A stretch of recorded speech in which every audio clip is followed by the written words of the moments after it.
na ko ci yenn saa yi am ñu nekk ca mairie ba di dénoncer ay kër wala ay suuf yu ñu délibéré te du nekk lu conseil municipal bi yëg laa ni càcc la mais loolu bu ñu ko dénoncé waat ko non seulement dañu war a sanctionner maire ba mais maire ba day am pouvoir u kalaame sax ki ko tudd te boo sàgganee du mujj fenn lu dul sonal ki nga xam ni moom moo dénoncé càcc gi maire bi def. par exemple ce qui s'est passé ci ay communes yow daaw dégg nga fi benn baykat boo xam ni dañu jaay ci seen suuf lu ëpp 50 hectares jox ko ay indien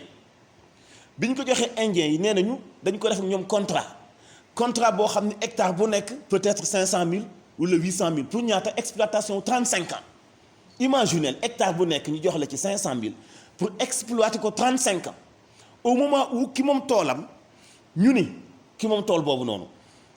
moom mu ñu def naa fa ay limon def naa fa ay mango def naa fi nangam yaa ngi jàllale information bi dañu fekk vieux bi ci toolam non seulement dañu ko dóor mais ouvrier yi nga xam ñoo doon liggéeyal indien yi dañoo foton paa bi toute une journée mu yendu fa ba bi ay doom ñëwee dañoo dem di xeexi ak ñi nga xam ñooy ouvrier yi ñu def demande gendarmerie ñëw def intervention waa dëkk ba ñimeeti ñoo génn ba bëgg ak bañ li maire yi jël décision ci suuf si loolu mooy continuer imaginez tey diggante Sindia ak Ngekoox ñaata hectare lañ fa bëgg a déclassifier ñii opposé wu ñii bañ mais tey suufu ci wàllu ministre ba war na fee nekk ci wàllu urbanisme dañu wax ni Dakar Thiès Mbour mooy triangle bi nga xam ni triangle sax lañ koy wooye bi gën a riche na gën a cher ci wàllu habitation mais nu ñu mën a waxee ni Mbour bokkul ci Dakar bu neexee maire yi nekk foofu ñu déclassifier ni mu leen neexee defe naa ni ñàkkoo dégg coow li fi amoon fan yee ci diggante commune bu xawma Malicounda la ak Joal ak commune bu Sandiara en tout cas Sandiara moom xam naa ko ci parce que bëggoon nañu déclassifier ay hectares yu bëree bëri ngeen foog ni coowal littoral bi nekk Dakar ci kanamu géej gi moo gën a sérieux coowal foncier boobu non boobu moo gën a grave parce que li suufu Dakar di jar actuellement moom la suufu Mbour di jar moom la suufu Thiès di jar moom la suufu Sindia ak Diass di jar parce que bu fàtte ni AIBD mu ngi Diass.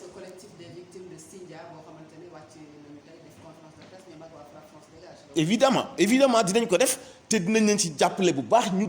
continuer di dénoncer parce que toujours gestion wu maire yi ne foofu je donne un exemple xam nga APIX daf fi construire ay autoroutes yu bëree bëri Ila Touba bi ak jële Mbour ba dem ay côté Kër Ballaloo xam nga communes yi nga xam ne tali yi jaar nañ fa nan la ñuy def pas plus tard que ce matin maa ngi koy dénoncer à la rajo APIX bu ñëwee fekk yow nga am sa tool mu awalee fa tali dina la dédommager ci garab yi fa nekkoon et cetera mais li mu lay dédommager dafay aju ca peine bi nekkoon ci tool bi xam nga suñu maam yi ak suñu papa yi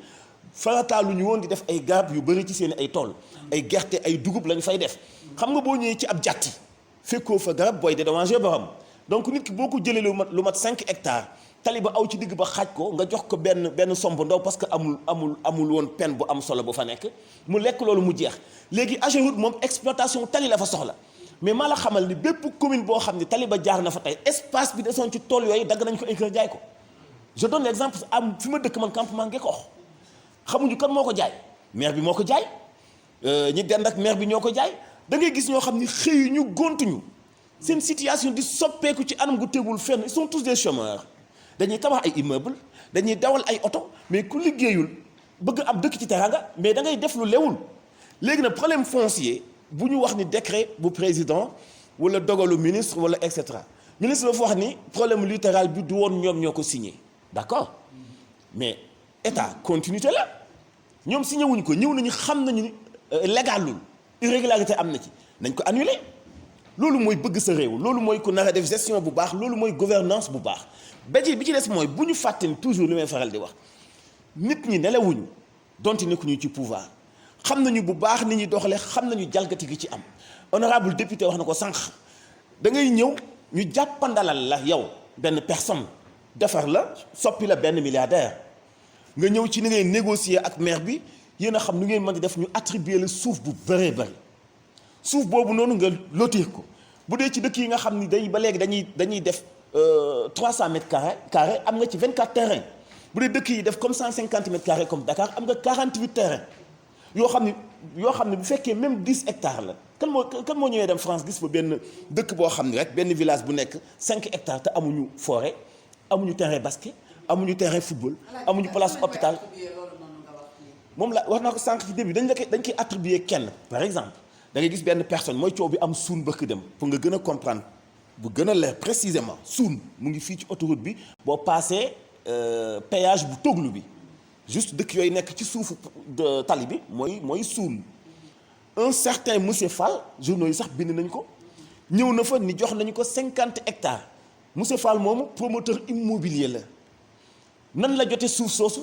parce que maire bu Diass ci ñu doon manifester ñoo wax loolu de maire bu Diass moo ko jox léegi maire bu Diass ban pouvoir la am pour joxe 50 hectares benn nit boobu fi mu am suuf si ak AIBD motul 2 kilomètres kooku nekkul milliardaire. ci détriment wu population wu lëmm ñu doon bayetuñu jeunes yëpp nekk ay chômeurs dëkk ba amatul ndox dëkk ba amatul accessibilité